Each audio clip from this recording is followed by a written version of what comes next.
This story is called The Magic Words.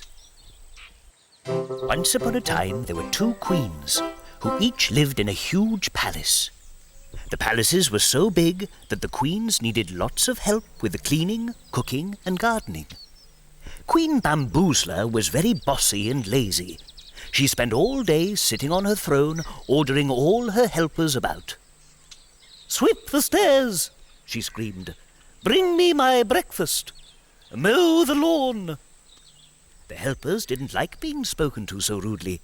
They left the palace and found new jobs elsewhere.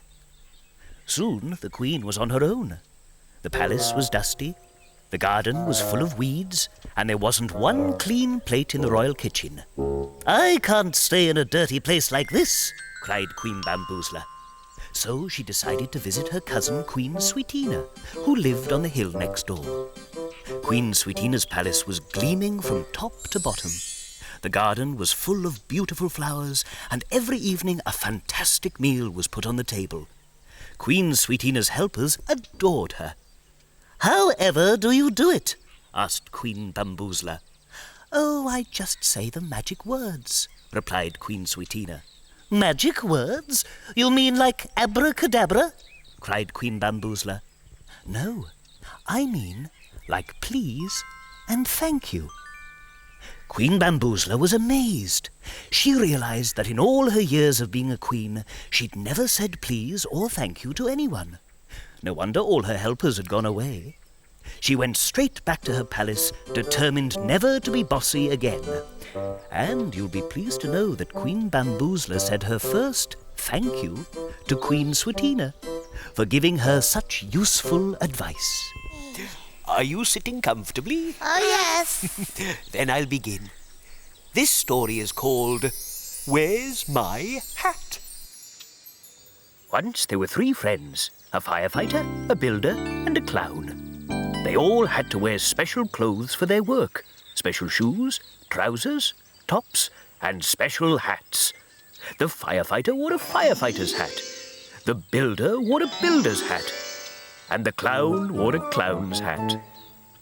One afternoon, they all went out for a walk. It was a breezy day and the wind was blowing. Suddenly, the wind blew so hard that it blew off all their hats.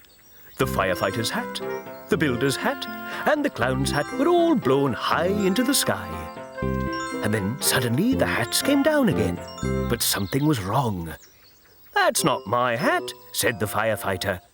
"And that's not my hat," said the builder. "And this is certainly not my hat," said the clown. "What are we going to do?"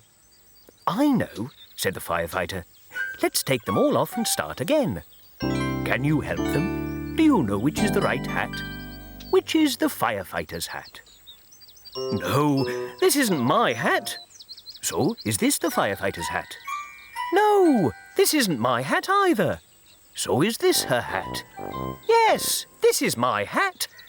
Next, it was the builder's turn. "Is this his hat?" "No, that's not my hat." "Then is it this one?" "No, that's not my hat either." "What about this one?" "Yes, this is my hat." Last of all, it was the clown's turn. "Is this his hat?" "No, boo-hoo-hoo." "Then is it this one?" "No, boo-hoo-hoo." "Then is it this one?" "It certainly is."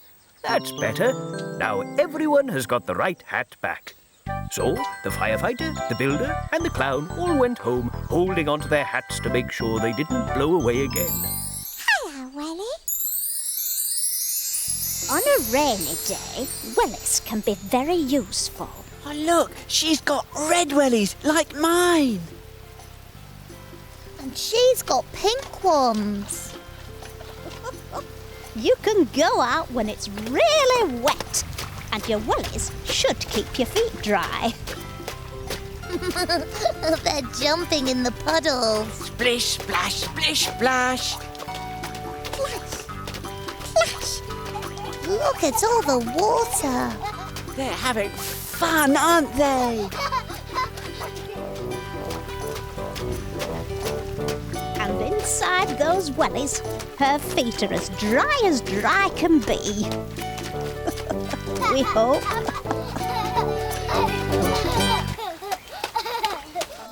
Farmer Straw's sheep were very excited. They were all going to a show. What's a show? Asked the littlest sheep. There'll be a parade with lots of animals from other farms, said Collie the sheepdog. Make sure you look your very best. So the sheep all washed their woolly coats and brushed their woolly curls. My word, said Farmer Straw. Don't they look lovely, Collie? Ruff, ruff, agreed Collie. Trouble is, I need to choose one of you to lead the parade. You all look so splendid, I don't know who it should be. I'm very good at marching, said the biggest sheep. We could look rather special, said the twin sheep. I'll do my best, said the littlest sheep. Said Farmer Straw. I still can't choose. Ruff. I know, said Collie. Here's a rhyme to help us know who should stay and who should go. Inky, dinky, poppity, po, oola, gaboola, yes or no. That left 3 sheep. A choosing rhyme. That's a good idea, Collie. Inky, dinky, poppity, po, oola, gaboola, yes or no. That left 2. The littlest sheep was very nervous. Who would Collie choose next? Inky, dinky, poppity, po, oola, gaboola, yes or no. Woof, woof, it's you, little sheep. The littlest sheep was the only one left, so she would lead them in the parade. And didn't she look smart?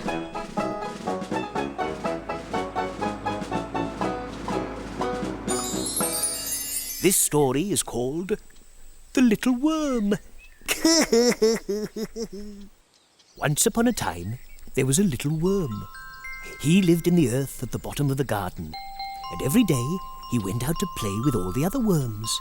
He slithered and slid and slid and slithered. He had lots of fun with the other worms, playing all kinds of games. But there was one game the little worm didn't enjoy playing at all, and that was musical shapes.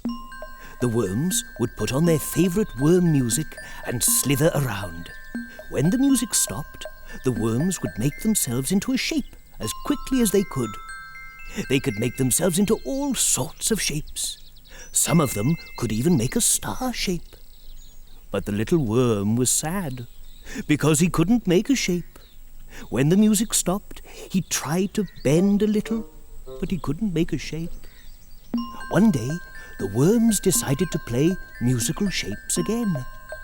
But the little worm said he just wanted to watch. As the music began to play, the little worm felt sadder and sadder. His head began to droop until it was almost touching his tail. And then something amazing happened. When the music stopped, all the other worms stopped to look at the little worm. "Look," they said, "you've made a shape." "Have I?" said the little worm. "What shape is that?" "It's a circle," they all cried. And the little worm had made a circle shape. None of the other worms had ever made a circle shape before, so they asked the little worm to show them how he did it. They all found it quite hard at first, but in the end they all found their own way of doing it. And now, whenever the worms play musical shapes, the little worm always joins in.